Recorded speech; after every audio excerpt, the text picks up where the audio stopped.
I'm looking over my shoulder. Everything looks perfect. And then all the screens go purple. And that's an indication that we don't have communications. And we're like, okay, I better go say something to them. And then all of a sudden, bing, we get a ping from the spacecraft. That's when you saw a little bit of cheering in the control room. I went back into the conference room with the NASA officials and said, we have communications. And they just were ecstatic. I'm Bob Safian. I'm here with Steve Altemus, the CEO of Intuitive Machines, which just completed the first commercial landing on the moon, Odysseus. Although it was touch and go, particularly as Odysseus made its final approach. It's been a crazy couple of weeks. It takes a lot out of you, and so I needed a little rest here, and the whole team's catching up right now. But it's a great feeling. You spend all this time planning. I know you 3D print your own rockets. You pulled together a communications network to stay in touch. You developed autonomous landing process. Odysseus becomes an autonomous vehicle as it approaches the surface, which we'll get to. So much prep, but you said in advance that only 75% chance of success. Do you expect things not to go as planned as you're going into something as difficult and dramatic as trying to land on the moon? So many things have to go right, have to go absolutely perfectly. Only 40% of all missions to the moon in the history of mankind were successful. That means a 60% failure rate. And that includes all the Apollo missions that were successful, right? It's hard to know which dramatic moment to ask you to walk us through first. You have the February 15th launch, and then as you get closer to landing, all kinds of trouble breaks out, which you resolve and are able to land on the moon, but then things are not quite operating as you hoped once you're on the moon. We launched off of a Falcon 9, a SpaceX Falcon 9 rocket, and we had our problems with loading the liquid oxygen, liquid methane onto our lander. You know, that has not been done in over 30 years. It was very hazardous. We went through 2 wet dress rehearsals and then finally a launch. Getting to launch vehicle separation and acquisition of signal was another major piece where we fly then separately from the rocket on our own on our way to the moon, and we have to orient ourselves in space. That was a major milestone. You know, this liquid oxygen, liquid methane engine that we 3D print in-house, and we built the whole thing and invented the whole thing ourselves, had never been fired in space or never been fired in a vacuum. So was that going to work? So take me to the first sort of mission critical moment when you're approaching landing. It's the night of the 21st. It's around 10 o'clock. And you get a call to come in. Boy, it was one of those calls like you don't want to get at night when it says you ought to get in here right now. Turns out that our lunar orbit insertion maneuver that puts us into a roughly 100 kilometer by 100 kilometer circular orbit around the moon was misshapen. We were very low on what they call paraloon, the bottom of the orbit near the South Pole. And we know that the mountains in the area in the South Pole that we were flying by were 6 kilometers high. And, you know, folks were worried about, oh, we're going to hit the moon, we're going to hit the South Pole of the moon, we're too low. I says, wait a minute, let's just calm down. Everybody just stay focused, take our time, let's get this maneuver right. And we actually burned the engine again and raised that paraloon up to the right altitude to set us up for powered descent. And so that was a matter of, you know, just keeping our heads together, deal with the problem that was right in front of us, solve that one, to go live another day to solve the next problem that was coming. One of the hardest challenges for leaders in all situations is knowing sort of when to delegate and when to roll up your sleeves and do it yourself. In times of crisis or critical moments, how you carry yourself is really important, and a calming influence in this case was necessary. The operations team knew what to do. They had a plan, but the criticality or the consequence of doing that wrong was so severe, we were going to lose the mission to the moon, that we needed to take a deep breath. We have 3 operations teams, red, white, and blue team. And then on the outside the control room, there's a team 4. And I was one of the 2 leaders of Team 4. So we're there to troubleshoot, to make sure to get the experts together and make a decision, and then give that to the mission director to go implement. And that's what we did here in this case with that critical lunar correction maneuver to raise that orbit, and it worked. It worked. So my understanding is that Odysseus, as it approaches landing, it becomes an autonomous vehicle.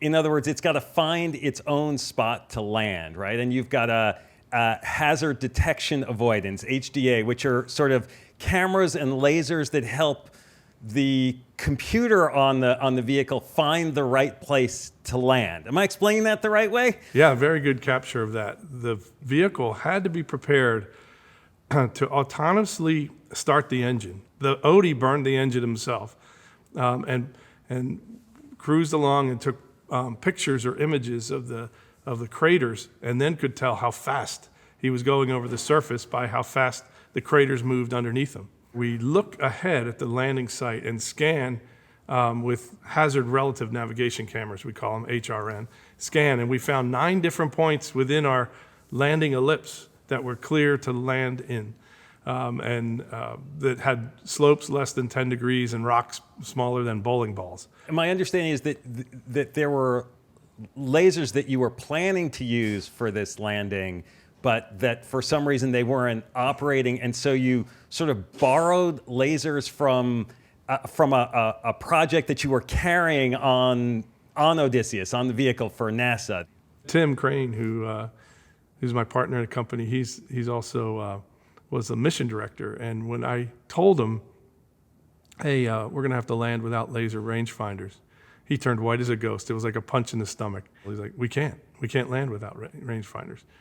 So we're walking down the hall trying to figure out, do we put a script in there and just pretend we understand the surface of the moon and go for it, and a simulated script? No, that won't work. And then all of a sudden the light bulb goes on in his head. He's like, I know. We've got 3 lasers on board that aren't being used. Those are the NASA Doppler LiDAR lasers. Brilliant idea of how to use the spacecraft and how to use other assets on the spacecraft. And so we made a phone call as Team 4 to NASA and said, hey, you have this NASA Doppler LiDAR, and we're watching it, and it's shadowing our landing. We want to have the actual navigation application read those laser measurements. So we made makeshift laser rangefinders out of the NASA Doppler LiDAR by reprogramming our navigation application to kind of trick the software to have those laser beams think they were the laser rangefinders. We took about a month's work of navigation software development and did it in about 45 minutes.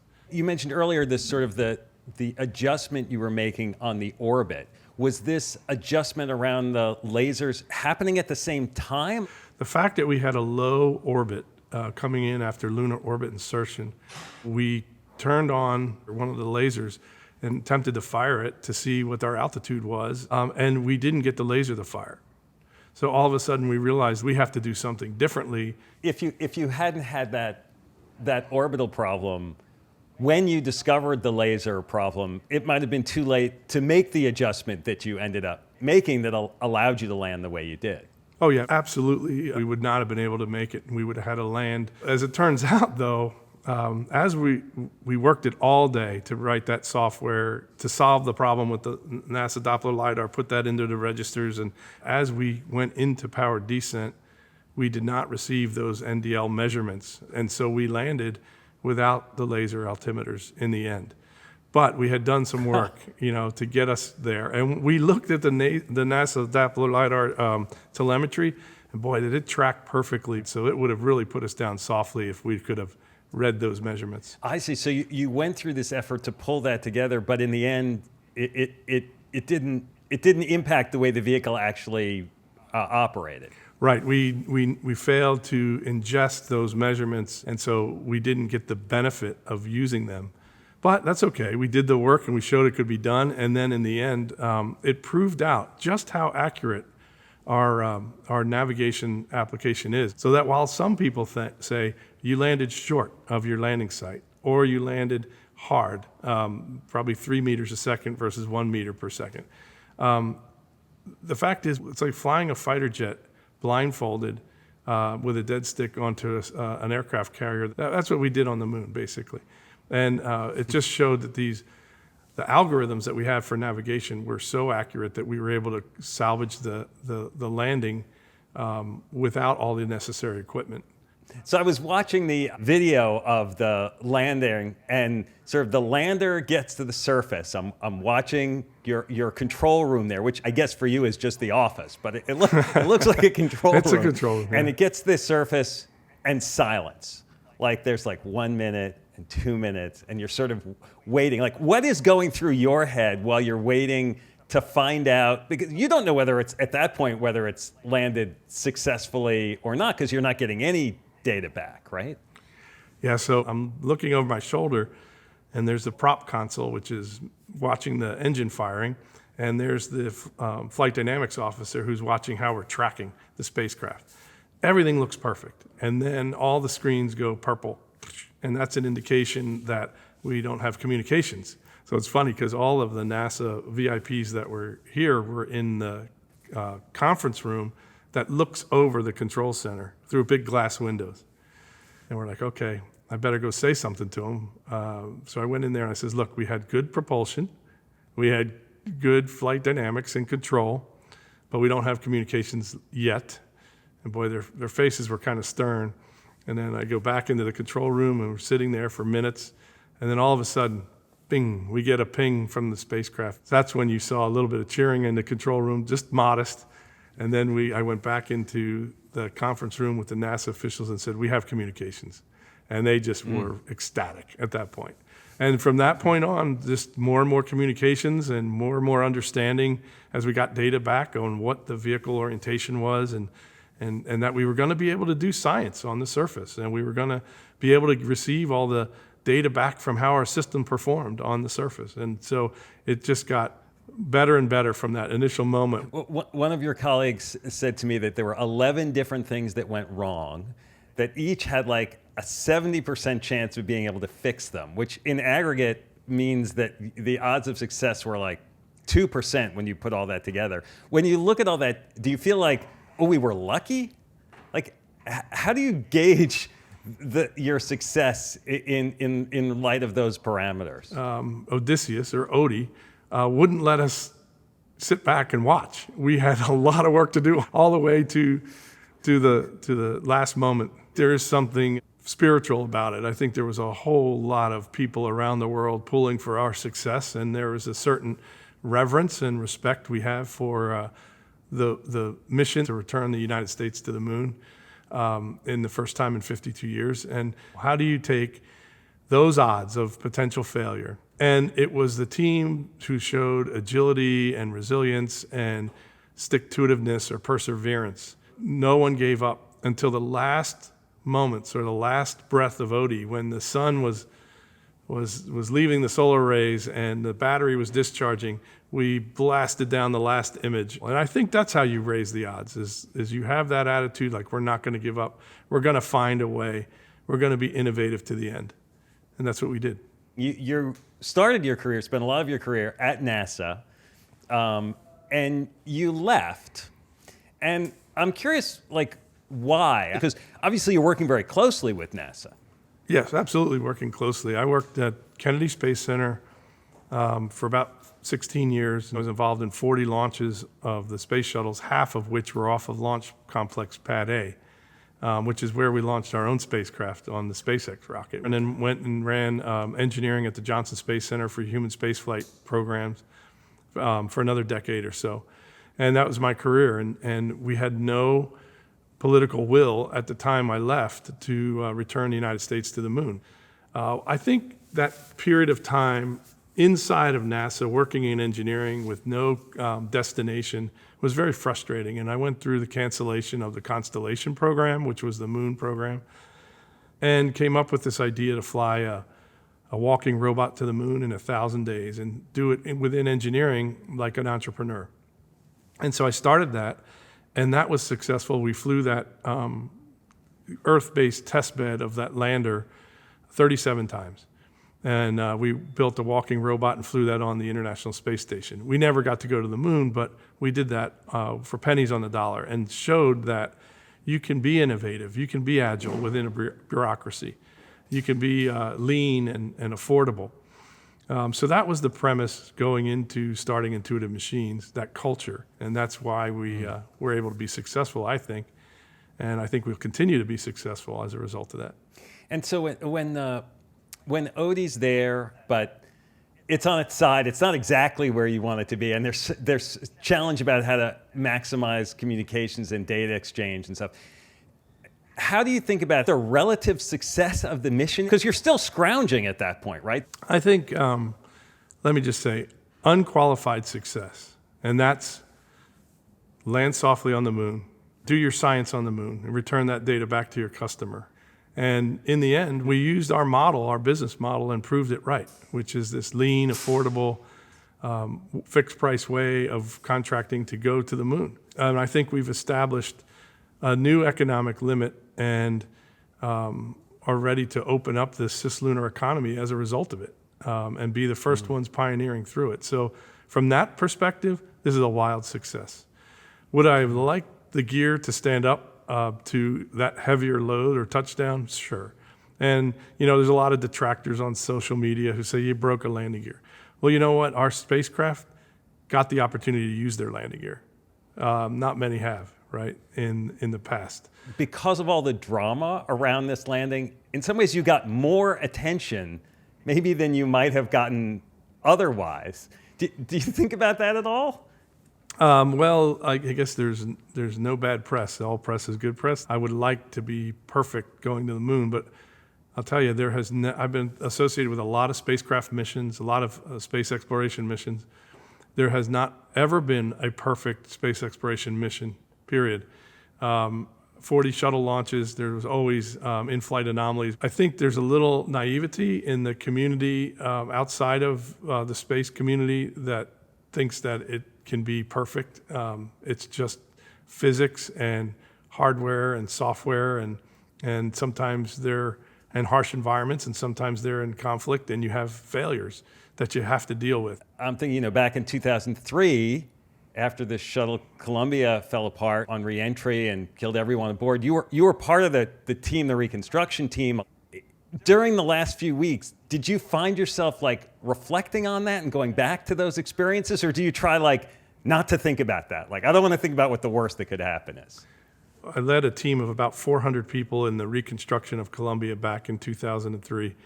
Very intense time, but what we were doing was we were solving a problem to return the United States back to flight of the space shuttle. We had gone through the mourning period, and now this part of rebuilding the orbiter and finding a solution was cathartic for us. I'm sure you've gleaned a bunch of technical lessons from the experience. Are there process and leadership lessons as well that the last 2 weeks have either anchored for you or introduced for you? Oh my goodness, yes. There's so many technical and operational things, but I think it's the culture of this company, right? The people. You build a company that is mission focused with a purpose, a national strategic purpose, and they're going to give you every bit. Odie didn't leave anything on the table. There was no methane left, there was no helium left, there's no power left, and I think this team did the same. This team gave everything to this mission, and that's why we were successful. And now we have not only the ability to build incredible spacecraft, we have the team that knows how to do that and can fly them in space. So we're leaps and bounds ahead of others in the world that are trying to do this.